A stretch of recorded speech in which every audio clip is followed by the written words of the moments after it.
Assalamualaikum warahmatullahi wabarakatuh. Hai orang-orang yang beriman, janganlah kamu saling memakan harta sesamamu dengan jalan yang batil, kecuali dengan jalan perniagaan yang berlaku dengan suka sama suka di antara kamu, dan janganlah kamu membunuh dirimu. Sesungguhnya Allah adalah Maha Penyayang kepadamu. Shadaqallahul Azim. Hadirin berbahagia, dari surah An-Nisa ayat 29 ini ada 3 substansi yang saya lihat dari tafsir yang saya pahami. Ada beberapa di antaranya adalah pertama, himbauan kepada kaum yang beriman. Kalau dilihat dari ayat ini kelihatannya sama dengan menghimbau atau memanggil orang-orang yang berpuasa. Jadi yang dipanggil itu adalah orang-orang yang beriman, bukan orang Islam. Artinya kalau dipanggil orang-orang yang beriman, maknanya artinya sudah satu grade, satu level di atas orang Islam. Tentu yang sudah punya kekuatan dan kemampuan di dalam beragama. Inilah yang diingatkan oleh Allah SWT kepada kita semua. Dan apa yang diperingatkan Allah dalam konteks ini? Pertama adalah di dalam hal-hal yang berkenaan dengan pekerjaan yang lebih dihususkan oleh Allah di sini adalah dalam bentuk usaha atau perniagaan. Kalau dalam bahasa Arabnya namanya tijarah. Bagaimana Allah mengingatkan kepada manusia agar melakukan pekerjaan yang terbaik, yang teristimewa. Tijarah ini menjadi pekerjaan yang memang betul-betul mulia di hadapan Allah, yang baik, yang bagus atau di sisi Allah. Bahkan juga Rasulullah mengatakan dalam hadisnya, itu adalah tijarah. Tijarah itu adalah perdagangan, perniagaan, usaha. Oleh karena itu dianjurkan juga bagi siapa saja yang bisa nyambil dengan tijarah akan lebih bagus. Di samping sebagai guru bisa menjadi tijarah, di samping sebagai katakan karyawan bisa tijarah. Kemudian ada lagi pekerjaan-pekerjaan lain yang intinya kata Rasulullah itu adalah pekerjaan yang membutuhkan tangannya sendiri.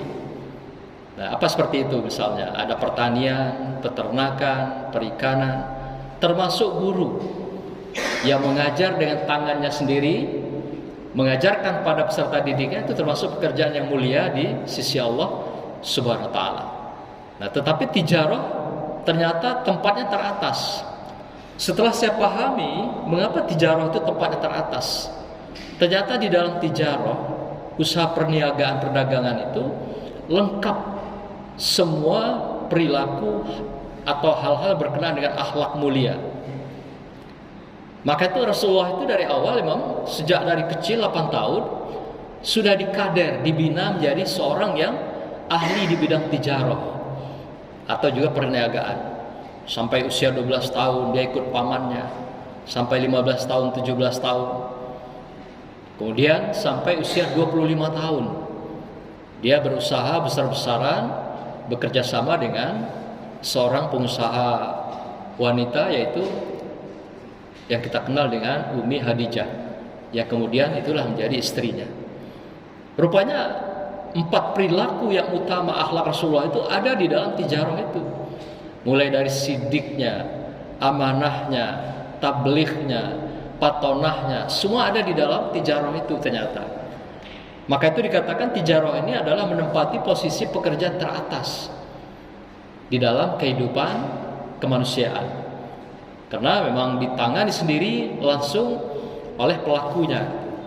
Nah, maka oleh karena itu di sini diingatkan kita di dalam dunia perniagaan ini dikatakan yang pertama intinya adalah illa antakuna tijarah,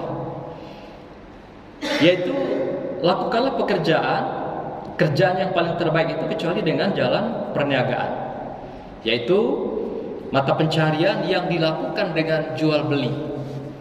Nah, tetapi jual beli ini katanya adalah dilarang melakukan dengan secara batil. Jadi tidak boleh dilakukan dengan secara batil di antara kamu ketika kamu melaksanakan kegiatan-kegiatan tijarah ini. Bainakum bil batil, Jadi di antara kamu tidak boleh ada yang batil. Batil dalam konteks ini dikatakan dalam mufassirin itu adalah pekerjaan tijarah perniagaan dengan kecurangan, dengan tipu-tipuan, dengan palsu, dengan juga berbagai hal yang berkenaan dengan kebohongan-kebohongan, dan atau juga dengan suap menyuap. Ini intinya pekerjaan yang dibolehkan, yang menjadi pekerjaan yang paling afdal di dalam Islam. Nah, dikatakan tidak boleh tipu menipu, apa artinya? Tidak boleh merubah timbangan misalnya. Yang tadinya 1 kilo menjadi 8 ons atau 9 ons. Sehingga kadang-kadang pembeli, tolong tambah bang, ditambah. Padahal yang ditambah itu dia sudah kurangi onnya sampai 3 on sampai 2 on. Jadi dia tambah itu tetap saja nggak cukup 1 kilogram. Itu cara liciknya seorang pedagang melakukan jual beli. Nah, orang-orang seperti ini biasanya kalau dia membeli minta dikurangi. Biasanya begitu, minta kurang, minta murah. Kemudian kalau dia menjual, dia tahan lagi. Sedikit barang yang dijual tidak cukup dengan apa yang timbangan yang dilakukan. Begini cara-cara orang seperti ini. Nah, yang jualan seperti ini pernah terjadi pada masa Rasulullah. Orang melakukan tipuan, menjual buah korma. Korma itu ada bagian atas, ada bagian bawah. Ada kemudian dikelompokkan, ada yang basah, ada yang kering. Lalu dibilang oleh penjual ini, ketika ditanya Rasulullah, wahai fulan, mengapa ini ada kering, ada yang basah? Katanya yang kering itu adalah korma yang masih segar. Kalau yang basah itu kena hujan. Lalu Rasulullah tahu bahwa dia ahli korma. Dia juga adalah petani korma. Dia juga adalah penjual korma. Lalu dia bilang bahwa engkau cobalah berkata jujur. Apa yang terjadi sebenarnya dengan korma yang kau jual ini? Akhirnya dengan malu penjual ini mengakui apa yang dia lakukan. Rupanya korma yang basah itu sudah hampir busuk. Dia kasih air supaya kelihatan masih segar gitu. Nah, gitulah cara orang ini menipu menjual korma itu tadi. Sehingga Rasulullah katakan, maka itu keluar hadis waktu itu dikatakan, bukanlah merupakan bagian dari umatku bagi yang melakukan tijarah yang tidak jujur menjual barangannya kepada orang lain. Nah, kata Rasulullah katakan bukan bagian dari umatku katanya. Artinya dianggap bahwa dia ini adalah orang kafir begitu, ingkar terhadap kejujuran dari apa yang dia jual dari buah kurma itu. Dan banyak sekali keuntungan orang yang melakukan penjualan dengan jujur itu. Maka itu dikatakan tadi bahwa di dalam perilaku berjualan itu, tijarah itu, perusahaan atau pengusaha itu, sebenarnya 4 perilaku itu melekat dalam seseorang. Dengan kejujurannya, dengan dia amanah, dan berat sekali seorang pengusaha, pedagang yang bisa jujur dengan jualannya itu. Seperti misalnya harga, dia beli 1.000 misalnya, dia jual 1.500. Kemudian dia bilang modal aja udah 1.400. Nah, itu sudah bohong. Maka itu model Rasulullah berjualan dalam kisah-kisah beberapa yang kita temui, misal dalam kitab-kitab sejarah daripada Rasulullah, kita melihat bagaimana jualannya Rasulullah. Dia katakan kalau barang itu rusak, dia bilang rusak. Harganya sekian, tapi barangnya agak rusak. Ini banyak rusaknya tuh ini, ditunjuk kepada pembeli.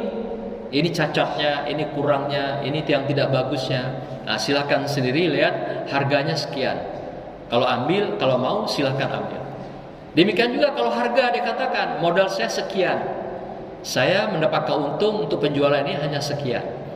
Nah, silakan kalau mau beli ambillah, dan tidak ada istilah tawar menawar. Maka itu harga yang baik kalau menurut sunnah Rasul itu dipasang brand harganya gitu. Kayak di mall itu dipasang harga misalnya 50.000, 20.000. Jadi kalau pembeli sanggup ambil, angkat. Kalau tidak sanggup ya lewati gitu. Kan di mall tidak ada tawar menawar gitu kan. Nah, maka itu cara tawar menawar itu pastilah akan terjadi perilaku kecurangan di sana. Pasti. Pernah terjadi dalam suatu ketika ada Yunus bin Ubaid, dia menjual emas. Lalu suatu ketika dia meninggalkan barang jualan itu pada adiknya, dia mau sholat di Nabawi 2 rakaat. Lalu ditinggalkan barang emasnya, adiknya menunggu. Dia ke masjid. Waktu dia tinggalkan sholat, datanglah Arab Badui mau beli emas itu beberapa gram. Lalu ditawar, berapa harganya? Harganya 400 dinar. 400 dinar itu kalau hari ini rupiah kita 1 dinar itu 4.200. Waktu itu mata uangnya dinar, sekarang rial ya. Nah, jadi dibilang 400 dinar. Lalu si Arab Badui ini saking ngebetnya, cintanya dengan barang itu, dia ambil langsung. Tidak nawar, dia bayar 400. Padahal harga tadi itu sebenarnya bukan 400, hanya 200. Tapi kalau nanti orang Arab Badui ini nawar, dia akan kasih harganya ya sesuai dengan kemampuan tawar. Tapi itu tidak boleh ternyata.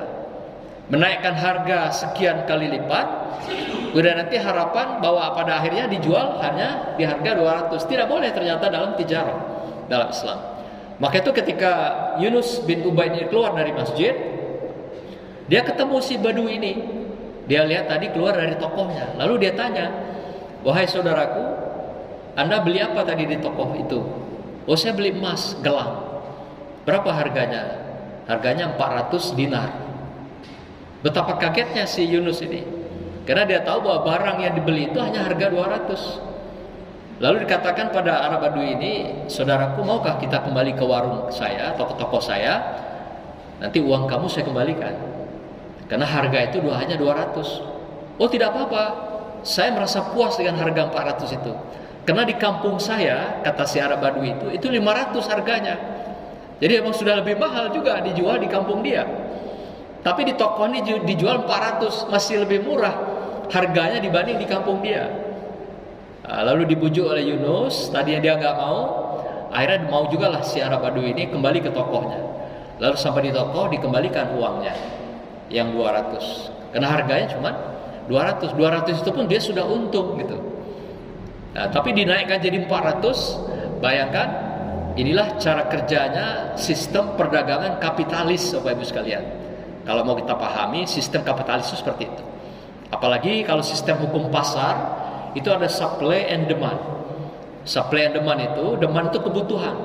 Kalau kebutuhannya meningkat, para pedagang pandai, dia simpan barangnya. Ya, ketika barang disimpan nanti kan harganya naik. Dia keluarkan satu-satu. Ketika keluar satu-satu, harga dibikin semaunya, naik semahal-mahalnya gitu. Itu nama supply and demand dalam teori ekonomi. Dan itu gaya kapitalis. Memang secara seperti itu. Ditahan barangnya, makanya kita kenal ada barang-barang yang ditimbun segala macam itu. Itu maksudnya begitu. Permintaan meningkat, barangnya sengaja dibikin kurang. Nah, kemudian nanti dikeluarkan satu-satu. Ketika dia barang nanti ke pasar, maka diledakkanlah harganya tinggi-tinggi. Nah, karena kepepet, orang terpaksa juga beli barang itu. Nah, ini hukum pasar yang dikembangkan oleh kapitalis, liberalis itu ya, gaya barat. Nah, pola yang dilakukan seperti pola ini itu dikecam oleh Rasulullah SAW. Menaikkan harga yang tidak rasional sampai 2 kali lipat, sehingga harga berlipat-lipat. Jadi kalau Rasulullah melakukan tijarah, betul-betul dia katakan kalau harganya segitu ya segitu. Dan dia bilang saya ngambil untung dari penjualan ini sekian. Dan kalau barangnya cacat, dia bilang cacatnya ini barangnya, dia tunjukkan cacatnya itu. Tidak dia jual seperti kucing dalam karung. Nah, kita kan kebanyakan begitu. Kalau beli pasti nawar, minta murah, penjual mahal-mahal gitu kan. Nah, padahal harga itu sudah jelas. Coba bayangkan kalau kita minta beli jeruk 1 kilo. Jeruk itu 1 biji itu ada 1/4 kadang, 1/4 kilo yang gede itu. Tambahlah bang. Bayangkan kalau nambah 1 biji berarti nambah 1/4. Akhirnya penjual juga melakukan penipuan dengan timbangan. Sehingga kalau nanti pembeli minta tambah, dia mainkan di timbangan tadi yang sudah bermain di 7 on atau 8 on. Nah, di sini kadang-kadang nakalnya. Maka itu saya yakin bahwa di lingkungan kita semua pedagang kita sudah pada jujur dan tidak memainkan timbangannya. Karena ini dikecam betul oleh Rasulullah dan itu bukan umatku, kata Rasulullah. Dan banyak sekali dalam kisah-kisah dalam sejarah pada masa Umar juga ada penjual pedagang yang sangat jujur. Kisah seorang janda dan anak gadisnya. Dia penjual susu yang setiap hari berkeliling memasarkan susunya. Pada satu malam, Umar radhiyallahu an berkeliling kota, berkeliling masyarakatnya. Umar biasanya tiap malam begitu. Kadang-kadang mikul beras dia kalau ada masyarakatnya yang kesulitan, kelaparan. Nah, suatu ketika dia sudah kelelahan berkeliling, dia bersandar di depan rumah seorang rumah janda. Ibu-ibu ya setengah baya dan anak gadisnya. Pada malam itu kebetulan mereka sedang mengemas susu yang akan dipasarkan besok hari. Lalu terjadilah dialog antara ibu dan anak ini, didengar oleh Umar. Apa kata ibu itu? Wahai anakku, supaya susu ini banyak dapatnya, kita campur saja dengan air. Orang tidak ada yang tahu. Kita bebas melakukan itu, hanya kita berdua yang tahu. Sekarang di tengah malam ini. Lalu apa kata anaknya? Ibunda, aku pernah mendengar sebuah tausiah Umar mengatakan tidak boleh mencampur makanan yang asli termasuk susu itu dengan makanan yang tidak asli, apakah air dan sebagainya. Dan itu termasuk dosa dan diharamkan di dalam sistem tijarah perdagangan. Loh, kan Umar tidak melihat kan? Pada Umar di depan. Umar kan tidak melihat, Umar kan tidak ada sekarang. Walaupun Umar tidak melihat, tapi Allah melihat kita, apa yang kita lakukan pada malam hari ini. Allah melihat kita, ibunda. Sampai ibunya berkali-kali merayu anaknya agar mau mencampur susu itu dengan air. Tapi anak tetap tidak mau. Tetap mengatakan Allah melihat kita, bunda. Malu kita dilihat oleh Allah. Kalau ini kita campur, hanya mendapatkan keuntungan, tetapi kita mendapatkan kerugian di hadapan Allah Subhanahu wa ta'ala. Akhirnya ibunya mengalah, dan si Umar pulang setelah mendengar dialog antara ibu dan anak ini. Sampai di rumah, dia kumpulkan anak-anaknya. Anak-anakku, di antara kalian, semua anaknya laki-laki juga kebetulan. Ada beberapa istri yang lain yang perempuan. Ada salah satu anaknya bernama Asim. Asim itu yang ditunjuk oleh Umar. Umar menunjuk anaknya Asim ini. Asim, engkau nanti apabila mau menikah, nikahilah anak seorang penjual susu yang rumahnya di sana dan dia jualan keliling pasar setiap hari. Lalu si Asim mengikuti kata si ayahnya dan dia nikahi anak si penjual susu itu karena kejujurannya. Dan wabil hasil, singkat cerita, anak Umar Ibn Khattab ini adalah menjadi pemimpin besar pada masa Bani Umayyah dan adalah pemimpin yang sangat jujur. Ternyata apa? Kejujuran seorang wanita memberikan kontribusi kepada seorang pria, seorang ayah, seorang bapak. Kejujuran seorang wanita ini mencerminkan juga kejujuran dan perilaku-perilaku akhlakul karimah pada anaknya. Terbukti apa yang dibuktikan oleh Umar terhadap anaknya ini, yang menikahi hanya seorang penjual susu, tapi penjual susu yang jujur. Ternyata dia menjadi pemimpin yang besar pada masa Bani Umayyah, yang sampai dikenal anaknya si Asim ini adalah Umar kedua, dikenal begitu karena ketegasannya, kejujurannya, dan itu adalah dia dapatkan dari perilaku istrinya yang solehah, yang sangat jujur itu. Ternyata kejujuran seorang wanita memberikan kemujuran dalam sebuah rumah tangga, kemujuran dalam sebuah umat, bangsa dan negara. Maka itu Soekarno pernah mengatakan, di belakang laki-laki yang besar, laki-laki yang sukses, ada wanita yang besar dan wanita yang sukses. Maksudnya adalah wanita yang jujur, yang punya integritas, yang punya kepribadian, akhlakul karimah itu, sehingga bisa membesarkan seorang laki-laki, membesarkan anak-anaknya menjadi orang-orang yang tangguh di dalam masyarakat, dalam bangsa dan negara. Maka itu ada anakku santri-santria, ananda adalah penghafal Quran, maka kejujuran ini adalah nomor satu. Ketika kejujurannya hilang, pasti hafalannya akan hilang. Dan ini adalah mutiara yang tiada tara, yang harus dipelihara kapanpun dan dimanapun. Dan termasuk kita semua, ketika kejujuran itu melekat dalam diri kita, kita akan menjadi orang-orang yang mujur dan juga akan mumpuni dalam kehidupan. Ternyata juga jujur menjadi modal kita mendapatkan surganya Allah, baik di dunia dan demikian juga di akhirat. Inilah maka perilaku tijarah adalah perilaku yang sangat lengkap di dalamnya. Maka dianjurkan setiap orang kalau bisa nyambil pekerjaannya dengan tangan-tangannya boleh bertijarah untuk mengajarkan dirinya perilaku-perilaku akhlakul karimah di dalam kehidupan yang lengkap. Ada sidiknya kejujuran, ada amanahnya, ada tablighnya, dan ada patorah. Jadi inilah yang disunahkan Rasulullah SAW dalam kehidupan kita. Yang kedua, di dalam tijarah adalah yang dikedepankan apa? Keikhlasan. Keikhlasan itu suka sama suka. Artinya inilah yang namanya ijab dan qabul.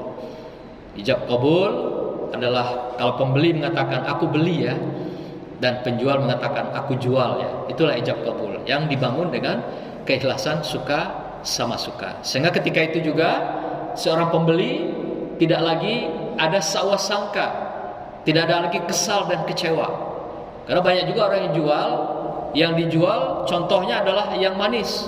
Misalnya jual jeruk, jual sekilo 2 kilo manis, tapi sampai di rumah ternyata adalah masam. Ketika balik lagi ke sana, Pak, Bapak bilang tadi manis, tapi sampai di rumah masam. Bapak beli sekilo cuman masam, saya 1 mobil masam semua katanya. Nah, itu kata penjual yang akal-akalan gitu ya. Saya 1 mobil beli jeruknya masam semua. Ibu cuma 1 kilo. Loh, tadi nggak mau bilang manis. Nah, itu kan kami mau jual katanya. Sudah ibu beli, bapak beli. Ya, itulah kenyataannya katanya. Kami beli ditipu 1 mobil. Nah, ibu cuma 1 kilo katanya kan. Malah bertahan pula dia membela diri dengan apa yang sudah dilakukan sebagai kecurangan dalam penjualan itu.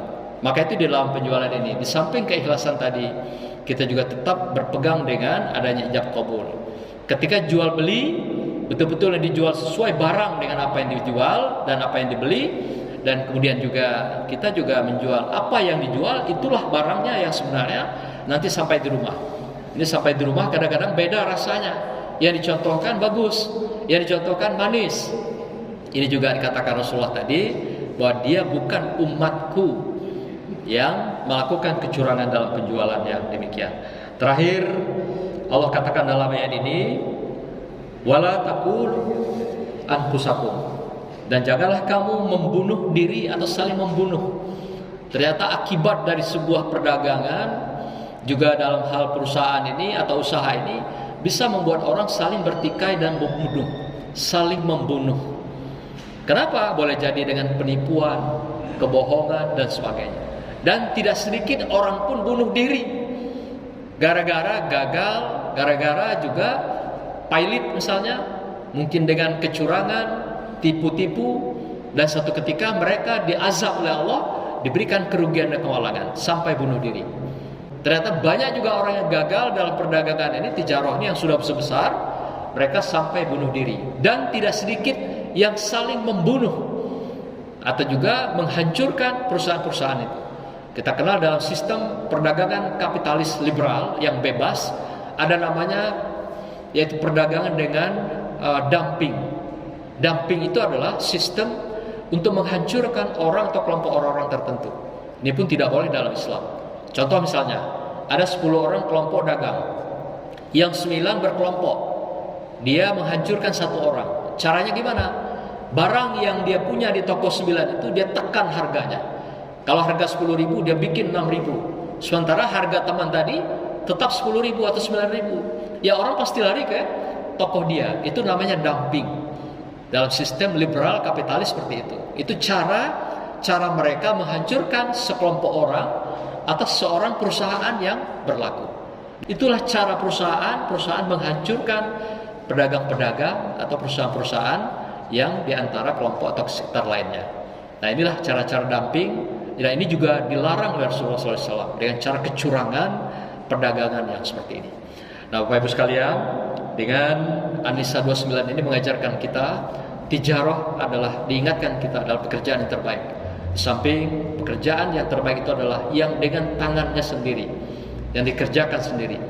Kenapa? Karena di dalam apa yang kita kerjakan sendiri akan muncul adanya kejujuran, adanya amanat kita untuk bisa mempertahankan kualitas produk kita, dan kita juga menyampaikan tabligh yang benar secara benar, dan juga kita bisa berhitung untung rugi dan juga hasil penjualan modal itu dengan juga cerdas patonah, sehingga kita bisa mendapatkan penghasilan keuntungan dari penjualan kita.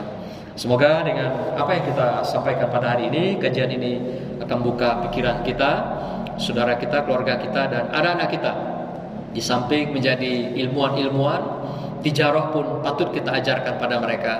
Kita kenalkan untuk juga membangun perilaku-perilaku di dalam kehidupannya, perilaku akhlakul karimah yang lengkap dicontohkan Rasulullah di dalam tijarah, pertanian, dan juga perkebunan serta peternakan. Demikian saya kira, mudah-mudahan Allah berkahi kita dan Allah rahmati kita, terutama bulan suci Ramadan, dan ampuni kita semua menjadi orang-orang yang bertakwa di hadapan Allah Subhanahu wa taala. Wassalamualaikum warahmatullahi wabarakatuh.